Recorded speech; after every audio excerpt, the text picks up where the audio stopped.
ರಾಜ್ಯದ ಅಲ್ಪಸಂಖ್ಯಾತ ಮುಸ್ಲಿಮರಿಗೆ 2B ಶೇಕಡಾ 4ರ ಮೀಸಲಾತಿ ಬದಲಾಗಿ ಶೇಕಡಾ 10ಕ್ಕೆ ಹೆಚ್ಚಿಸಿ ಶೀಘ್ರವೇ ಜಾರಿಗೆ ತರಬೇಕೆಂದು ಕರ್ನಾಟಕ ಮುಸ್ಲಿಂ ಸಂಘದ ರಾಜ್ಯಾಧ್ಯಕ್ಷ ಹಾಗೂ ಹಿರಿಯ ವಕೀಲರಾದ LS ಬಶೀರ್ ಅಹಮದ್ ಅವರು ಆಗ್ರಹಿಸಿದರು.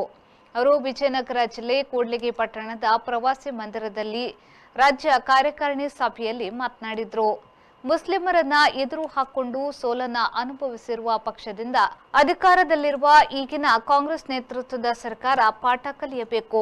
ಮುಸ್ಲಿಂ ಸಮುದಾಯ ಅಘೋಷಿತವಾಗಿ ಕಾಂಗ್ರೆಸ್ ಪಕ್ಷಕ್ಕೆ ತಲೆತಲಾಂತರದಿಂದ ಮತವನ್ನ ಹಾಕುವುದರ ಮೂಲಕ ಕಾಂಗ್ರೆಸ್ ಪಕ್ಷದ ಪರ ಗುರುತಿಸಿಕೊಂಡಿದೆ. ಆರ್ಥಿಕ, ಶೈಕ್ಷಣಿಕ, ಸಾಮಾಜಿಕ, ರಾಜಕೀಯವಾಗಿ ಹಾಗೂ ಹಿಂದುಳಿದ ಅಲ್ಪಸಂಖ್ಯಾತ ಸಮುದಾಯವನ್ನ ಯಾವುದೇ ಕಾರಣಕ್ಕೂ ಕಡೆಗಣಿಸಬಾರದು ಎಂದು ಎಚ್ಚರಿಕೆಯನ್ನ ನೀಡಿದರು. ನಮಗೆ ಅನುದಾನ ಮುಟ್ಟಿಲ್ಲ. ನೀವು ಮೊದಲು ಅನುದಾನವನ್ನು ಬಿಡುಗಡೆ ಮಾಡಿ ಕಾಮಗಾರಿ ಪ್ರಾರಂಭ ಮಾಡಿ. ನಮ್ಮ ಸಂಸ್ಥೆಗಳಿಗೆ ನಿಮ್ಮ ಹಣ ಮುಟ್ಟಬೇಕಲ್ಲ. ನೀವು ಹೇಳಿದಿರ ಅಷ್ಟೇ. ನಮ್ಮ ಮಂತ್ರಿಗಳ ಪ್ರಸ್ತಾವನೆ ನೀವು ಸ್ವೀಕಾರ ಮಾಡಿದ್ದೀರಿ. ನೀವು ಹಣ ಬಿಡುಗಡೆ ಮಾಡಿ, ಮೊದಲು ನಮ್ಮ ಕಾಮಗಾರಿ ಪ್ರಾರಂಭ ಮಾಡಿ. ನಾವು ಅದಕ್ಕೆ ಯಾವತ್ತೂ ಕೂಡ ಬದ್ಧರಾಗಿದ್ದೀವಿ. ನಿಮ್ ಜೊತೆ ಇರೋದಕ್ಕೆ ತುಂಬಾ ಸಂತೋಷ. ಸಮಾಜದ ಬಗ್ಗೆ, ಮುಸಲ್ಮಾನರ ಬಗ್ಗೆ ತಮ್ಮ ಕಾಳಜಿ ಇದೆ. ಆಯ್ತು, ನಾವು ಹೇಳ್ತಕ್ಕಂಥದ್ದು ಕೂಡ ತಾವು ಕೇಳಿ. ನೀವು ಅನುದಾನ ಒಗ್ಗೂಡಿಗೆ ಅನುದಾನ ಕೊಟ್ಟು ತಕ್ಷಣನೇ ಆಗಲಿಲ್ಲ. ನಮ್ಮ ಉದ್ದೇಶಗಳನ್ನು ತಾವು ಈಡೇರಿಸಿ. ಮೀಸಲಾತಿ ಸರ್, ಇನ್ನೂ ಒಂದು ನಿಮ್ಮ ಮುಸ್ಲಿಂ ಸಮುದಾಯದವರಿಗೆ ಬೇಕಾದಷ್ಟು ಬಡವರಿದ್ದಾರೆ, ಎಷ್ಟೋ ಜನ ನಿರ್ಗತಿಕರಿದ್ದಾರೆ. ಅವ್ರಿಗೆ ಜಮೀನಿಲ್ಲ, ಸರಿಯಾದ ಸೌಲಭ್ಯಗಳಿಲ್ಲ, ಲೋನ್ಗಳಿಲ್ಲ.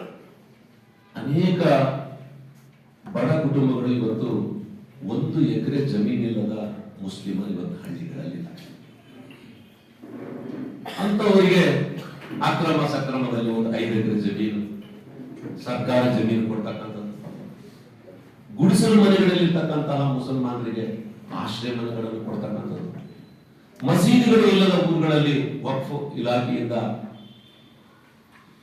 ಅನುದಾನವನ್ನು ಬಿಡುಗಡೆ ಮಾಡತಕ್ಕಂಥದ್ದು.